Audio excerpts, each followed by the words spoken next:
Now we'll move on to the model decomposition.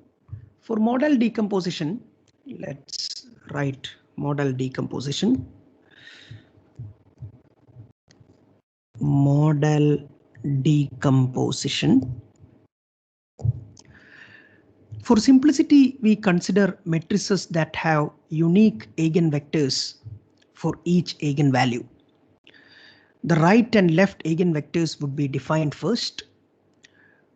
Before defining right and left eigenvectors, we'll see the basic property to be satisfied for defining eigenvectors, right and left eigenvectors.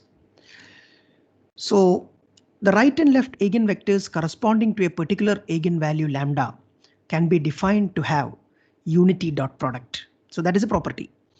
Once again, I'll repeat.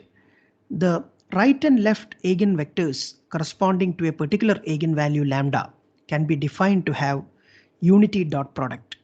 That is, I'm writing here xi is a vector, xi transpose into yi equals 1.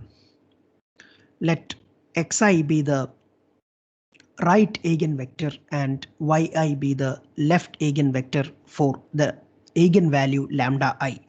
Because we have multiple, if we have multiple eigenvalues, then the eigenvalues can be lambda 1, lambda 2, etc. So accordingly, we have multiple left and right eigenvectors, x1, y1, x2, y2, etc. Okay, now let this be equation 1. So this is the condition to be satisfied for right and left eigenvectors.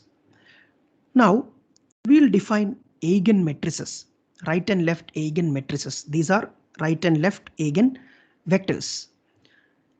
Now for that, I am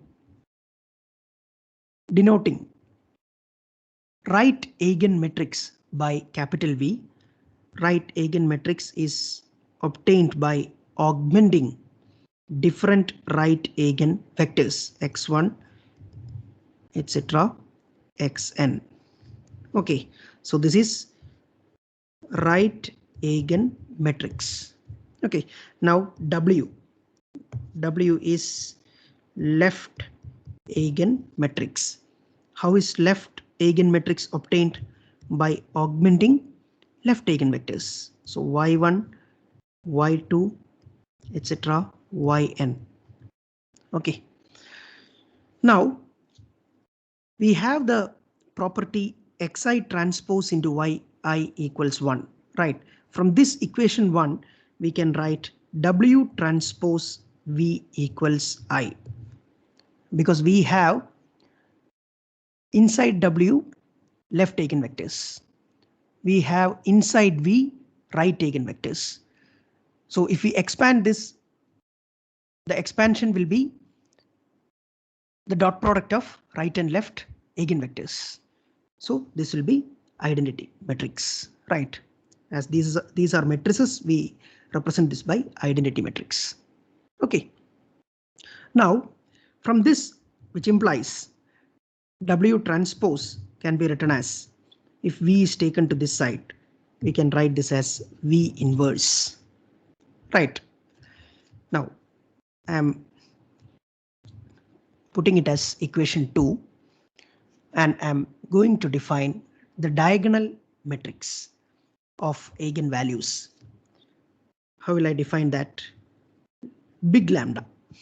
Let big lambda be equal to a matrix having diagonal elements as eigenvalues. If n eigenvalues are there, if we are considering a matrix A of n by n dimension, then the diagonal matrix will have eigenvalues as the diagonal elements from 1 to n.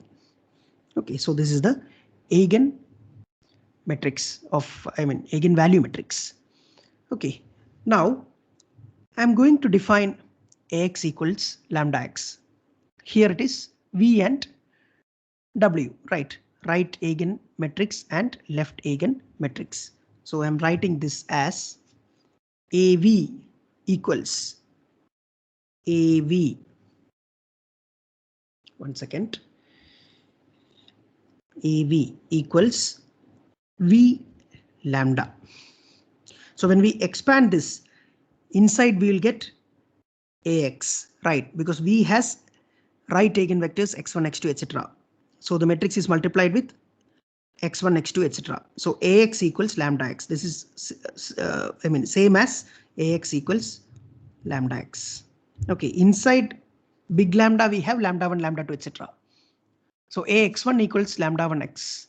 AX1 equals lambda 1 x1. AX2 equals lambda 1 x2. Like that we'll get with this big matrix. Okay, now if I want to represent A from this equation, let this be equation 3. From 3, I want to represent A as V big lambda into this V I am taking to RHS. So V inverse, I am getting V inverse. Now what is V inverse from equation 2? From equation 2, we have V inverse as W transpose. So A can be written as V big lambda into W transpose.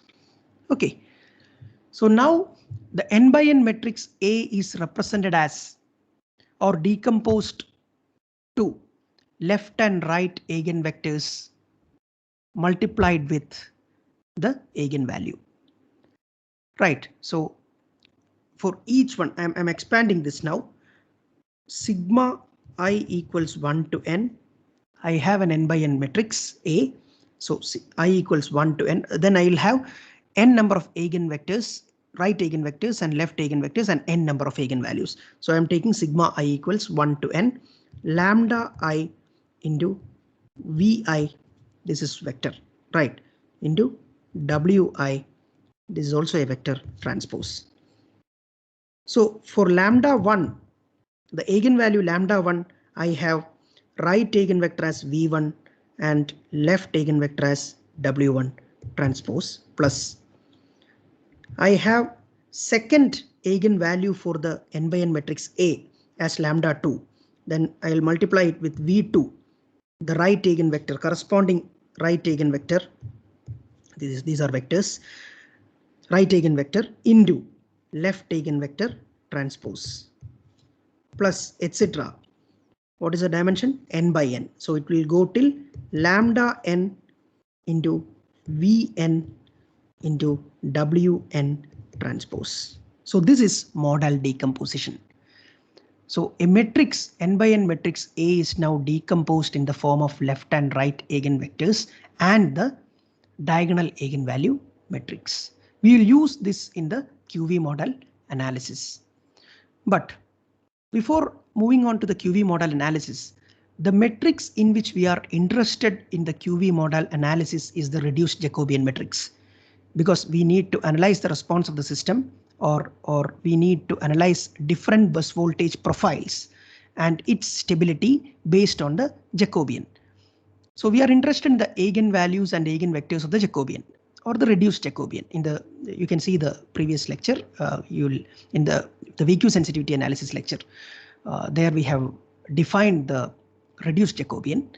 So here A is represented, or A is decomposed to modal components. There we'll decompose the reduced Jacobian to modal components. So these 1, 2, 3, etc. up to n dimensions can be physically some bus voltages, first bus, second bus, third bus, etc. up to nth bus. So let's see how model decomposition is done with QV model analysis in the next lecture. Thank you.